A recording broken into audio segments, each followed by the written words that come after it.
Well, it's another hot sunny day out. Wouldn't you know it, if you happen to be working outside, you might get some nasty bug bites this time of year. Mosquito bites. How did those mosquitoes ever get on the ark?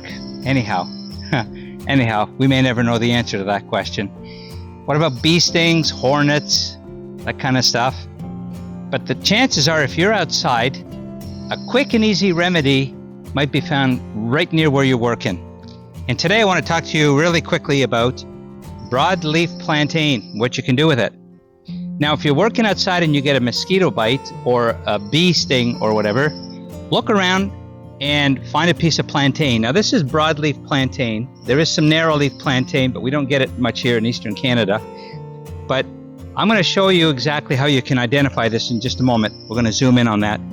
But a piece of plantain like this, even a smaller piece, this may sound gross, but really it's not. You put this in your mouth and chew it until it's all gummy. Take it out and stick it exactly where you got your bug bite. Believe me, you'll get instant relief. The stinging will go away, the swelling will go down, and just keep it on there for about 5 minutes, and you'll really find instant relief. But there is something you can do for a longer lasting type thing. We're going to make a salve with this, and I'm going to take you through the steps really quickly so you'll show it. You can do it. It's simple to do at home, and you only need a couple of ingredients. So let's get down at ground level and I'll show you exactly what the plantain looks like. So when identifying plantain, you want to look for these broad leaves, just like this. You'll see the lines, the deep lines going through it. And when you pull on it, you'll see these strings that appear, just like that. Here's a couple strings that pull out just with it like that. And sometimes, because they're not a very deep-rooted plant, you'll find that the whole plant might come out.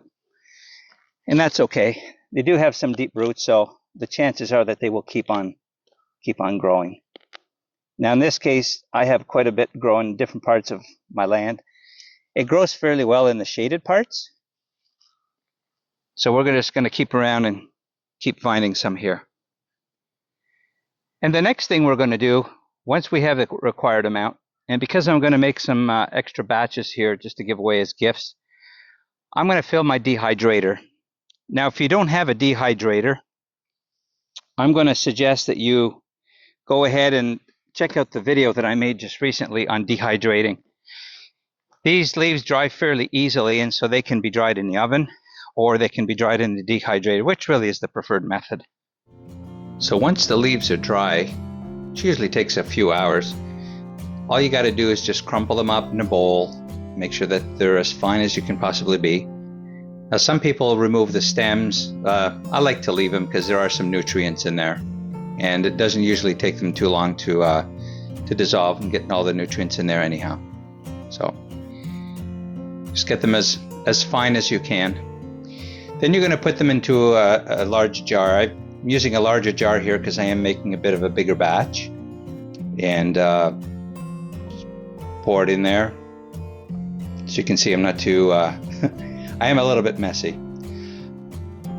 I use virgin olive oil, and what you want to do is you want to just cover the top of them, not excessively, but you want to have maybe a 1/4 inch of olive oil on top of the crushed up plantain leaves. Mix them up a little bit.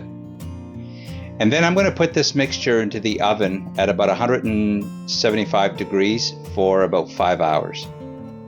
Once that's done, pull it out, let it cool just a tiny little bit, and then I'm going to pour it out and filter it.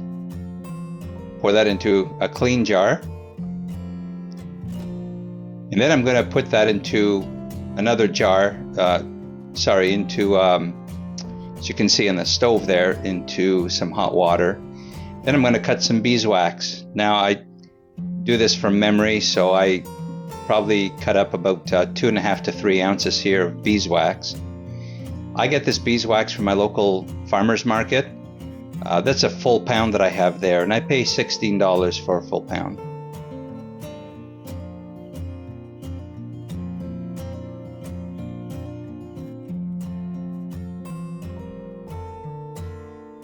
And I'm going to add this to my mixture until it's completely dissolved, stirred around. And usually that takes about 5 minutes or so. I'm going to leave some on the spoon, put it in the freezer for a couple of minutes, and then I'm just gonna, by feel, make sure that it's kind of a nice consistency. If it's too oily, I'm gonna keep adding a little bit of beeswax. Once it's done, pour it in your jars. It is very hot, so you want to be very careful.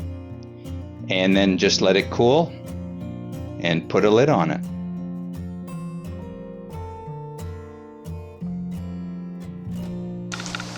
And there you have it. Something quick and easy you can do with a weed. Plantain, the helpful little weed. Cuts, bruises, scrapes, but especially little bug bites. I packaged some in some little jars that I can give away. Bigger jars that I can have around the property. And it makes a nice little salve. Cute little color as well. So, explore your property. You've got some valuable little weeds hanging around your property. So I hope you enjoyed this. Have a great day, and God bless you.